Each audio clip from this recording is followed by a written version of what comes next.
Alright everyone, welcome back to Barmatic Advanced Fantasy. It's Tuesday morning and we're back in the hot tub. Putting a wrap on week 3 and a little preview for week 4. Some up arrows, some down arrows, some analysis, and that's what we love about fantasy and the NFL is every week you learn so much, and this week was no different. So why are we back in the hot tub today? Well, rookie running backs took their lumps in week 3, and we got of the whole pool of breakout candidates at the position. There really were none to emerge in week 3, so a little bit of a disappointment there. And we had some real duds at the running back position from rookies this week. Start off with Tyson Williams, Baltimore. I think 2 carries for 20 yards, something like that.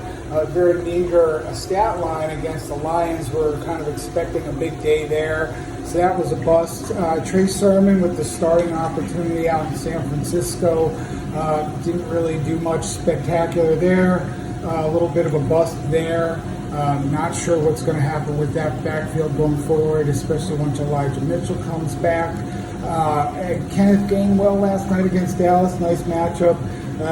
Didn't do much, wasn't really called on for very much. In fact, Philly didn't really go to its running game much at all, I guess, since they were down pretty big early. So those were all pretty big disappointments. Javonte Williams against the Jets, was having a pretty good game. But definitely playing behind Melvin Gordon and then fumbled on the goal line. So not a bad stat line at the end of the day against the Jets for Javonte Williams, but not doing a whole lot for himself for week 4 and going forward. That being said, look, I'm still very bullish on most of these guys. I'm not sure about Tyson Williams because really, I mean, if it's not going to be them, when would it be? You would have never seen a stat line like that from Gus Williams, from Gus Edwards, or J.K. Dobbins. You just, it will put a lot of doubt in you about the future value of Tyson Williams, and I'm a little bearish on him, and I wouldn't necessarily go out and trade for him. But for some of these other guys, especially Javonte Williams, I do expect him either for injury or performance to eventually take that backfield. And I sort of feel the same way about Kenneth Gainwell. And I would still go out and try to trade for these guys. I still think that they have quite a bit of value over the rest of the season. Certainly potential for RB2 upside and then some, and they should come fairly cheap on the trade market. But talking about some other ups and downs at the running back position, I really, Antonio Gibson has been a real disappointment to most folks, but really not so much to me because I wasn't terribly bullish on Antonio Gibson. I mean, he was okay last year, and this year he really hasn't done anything outside of one big splash play this past weekend. I believe it was 73-yard touchdown reception. Aside from that, did absolutely nothing. And I'm starting to, get kind of bearish on him. I mean, I always tell you on fantasy football now, I think the line is don't get cute. If you drafted Antonio Gibson, obviously you're going to start Antonio Gibson, and that's true.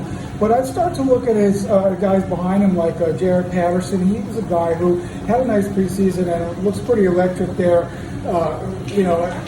Especially the way Heineke's playing, it's not a bad offense, and that's what even gives you some more doubt about Gibson. And so I would look at Jaret Patterson as a nice sleeper, and I would look to go add him off the free agent wire if he's available in your league. And we can get back to some, again, my favorites, another rookie running back, Jaret Patterson, my favorite subject. And further along those lines, I mentioned in my prior videos, look, Rhamondre, Stevenson, the Patriots running backs, J.J. Taylor, the rookies, those guys should have been planted at the end of your bench. Just because they're at end of Belichick's bench doesn't mean they should be on your waiver wire. They should still be on your bench, and I suspect there's going to be some action on those guys this week because James White went down with an injury, which, as we all know, which I mentioned, it's inevitable that Rhamondre and J.J. Taylor are going to get run, and it looks like they're going to get some run this week. And Damien Harris continues to be unimpressive outside of that one game in week 2 and lose some pass protection, as I understand it. And I think that the time is coming for J.J. Taylor, Rhamondre, Stevenson. I would go ahead and add those guys. They're available in most leagues. I have them in all three of my leagues, and I would go ahead and grab those guys as well for week 4, which should be very interesting. Again, we learned a lot at the running back position, especially the rookie running back position.